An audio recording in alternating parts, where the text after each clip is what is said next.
Hey guys! Magandang gabi! Kamusta kayo? Andito na naman ako si Gandara, ang ka-Legendary kasi nyo na maghahatid ang latest update and fresh happenings about TVJ and Legendary Cards. And for tonight's video, pag-uusapan nga natin ang patungkol dito sa guesting ni Tony Gonzaga ngayong araw po neto ng Sabado.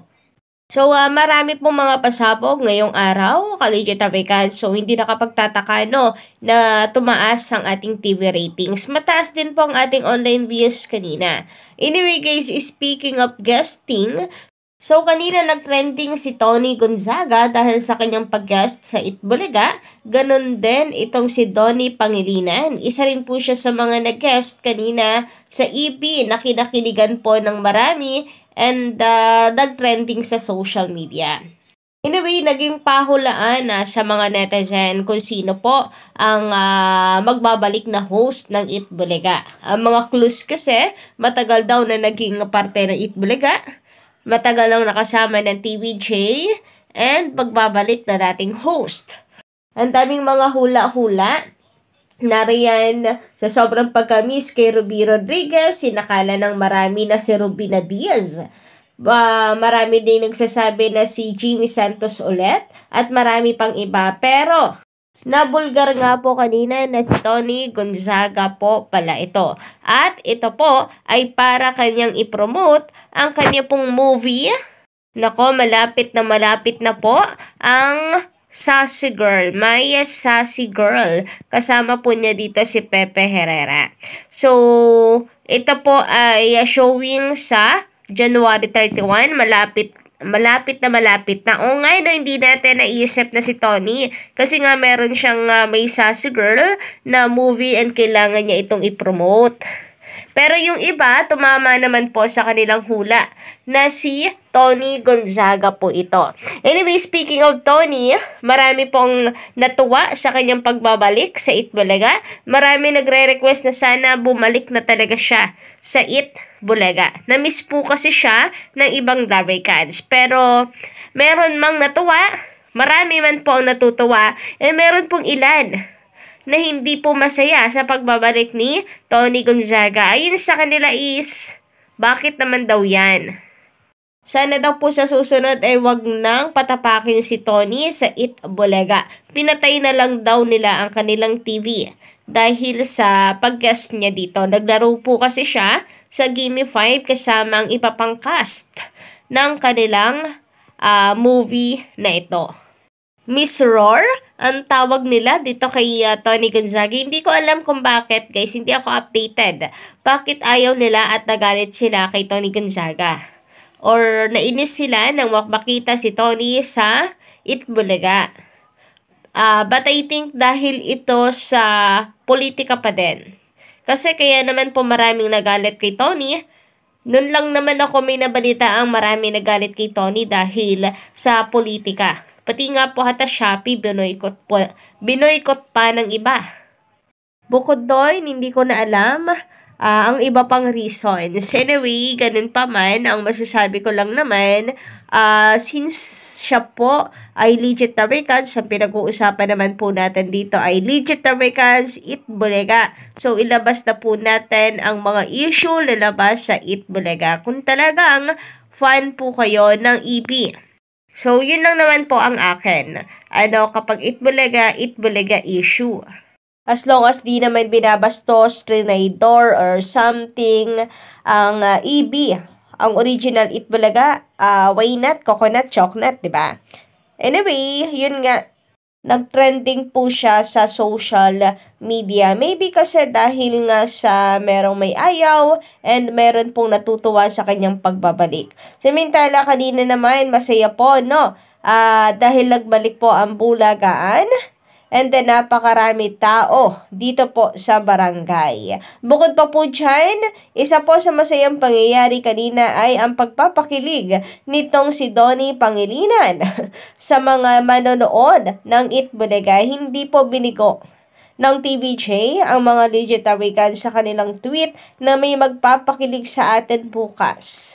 Which is, ngayong araw nga po yon. Dahil marami po akong nakitang post, tweets sa social media, mga comments na natuwa at kinilig dito kay Donnie Pangilinan. Meron pa nga akong nababasa na in fairness, bagay daw pala si Donnie at saka si Atasha Mulak. Samantala, bukod dyan, siksik liglig at umaapaw nga po, Collegiate Africans ang ating Sabado sapagkat bukod kay Donnie, Tony, nariyan din po si Baron. So, mainit talagang pinag-usapan sa social media ang Itbulaga this day. Kaya naman na 4 na hashtag, 5 hashtag ata ang pasok po sa trending sa X or sa Twitter. Kaya malamang po niya marami ang mag-aabang ng TV ratings ngayong araw po ng Sabado. Maybe sa Lunes pa po yan mailalabas. Pero ngayon pa lamang marami pa ako nakikita na for sure nga daw mataas ang ating magiging ratings ngayong Sabado na ito. Samantala, sabi naman dito sa post ni The Kapatid Buzz, aapela na lang, may paratang pa. Legal Counsel ng TVJ Production Inc. na si Attorney Buko de la Cruz sinagot ang mga aligasyong binabato sa ng kampo ng Tape Inc. laban sa kanya at sa Marikina RTC na nagdesisyon sa pagpapatigil sa kumpanya sa paggamit ng titulong Itbulaga. Aniya, labis niya ikinagulat ang aksyong ginawa ng mga Halushos Production outfit dahil hindi tama ang paratangan sila ng hindi magandang gawain lalo na ito ay nakakasira sa integridad ng korte. Sa kabila nito, sasagutin pa rin nila ang apilang inihain ng tape at umaasang mananaig pa rin ang hustisya at katotohanan na TVJ is Itbulaga and Itbulaga is TVJ. Kaya nga may paratang pa talaga. Ayaw na lamang po i-focus ang kanilang buhay kung papaano po nila maipapanalo ang kanilang apila. So, napakapangit nga naman talaga, nakakasira po ng integridad ng korte. Yung sinasabi nila, maaari nga pong ireklamo sila, Collegiate Africans, kung tutuusin.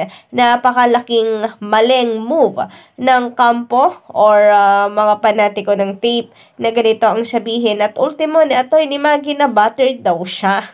Sa kanya kasi nagmula po yun na battered daw po talaga siya na alam na Atty. Buko na maglalabas sa January.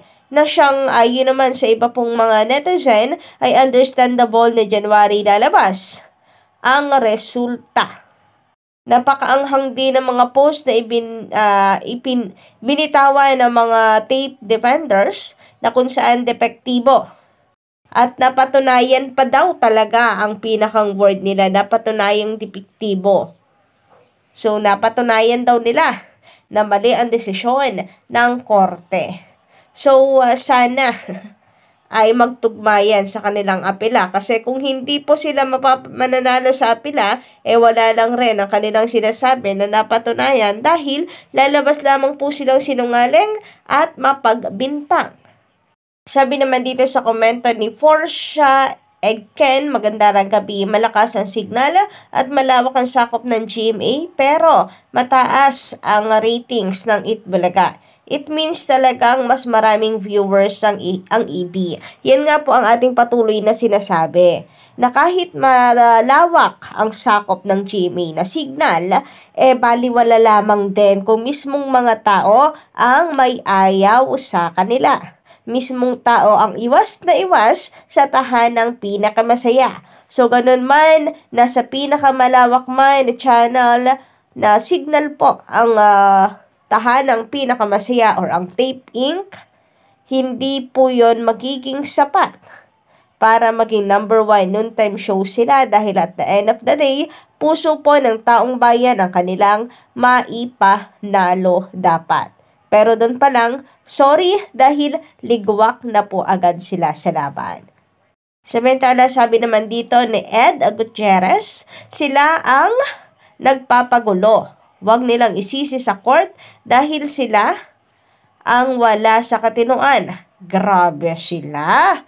So, ayun na nga, napakaanghang din kasi ng binitawang salita ni Atty. Maggie sa kanya pong apila. Marami po ang disagree dito sa atake ni Attorney Maggie sa kanilang apela. Ang tapang daw masyado, yung laman naman ng kanyang apela ay walang sense. Yun yung sabi at opinyon ng nakararami. Kayo ba, Collegiate Dabarkads? Pa-comment lang sa baba. Sabi naman ni Mr. Jean Rob, maganda rin gabi. I think babalik sila sa APT. Kasi yung APT studio para talaga sa TVJ ng Itbulaga. Inaayos lang ang gulo. APT kasi dahil sa Aldab. Legit Dabarkads since 1979. So, ayun na nga, Collegiate Dabarkads, no? Ang kaso kasi is that papasok pa ba? Manghihimasok pa ba sa Attorney Toviera sa gusot ng tape at ng TVJ? Kasi nakakontrata po ang Tape Inc. sa APT Studio. So, kung hindi na niya ito i-renew at ibigay sa TVJ ang tawag dito APT, mukhang sila naman ng tape ang hindi po magkakaare at magkakaayos. Yun ay kung willing nga itong si Mr. T na isugal at pitawan ang tape. Alam naman po kasi natin na meron po siyang share dito. Nasa 20 or 25%. Mahirap din pong bitawan yun, ha? Lalo na malaki rin pong halaga ito, Collegiate Dabarkads. Anyway, yun lang po munang update ko para sa gabing ito. Don't forget to click the subscribe button and notification bell para maging updated po kayo sa mga susunod nating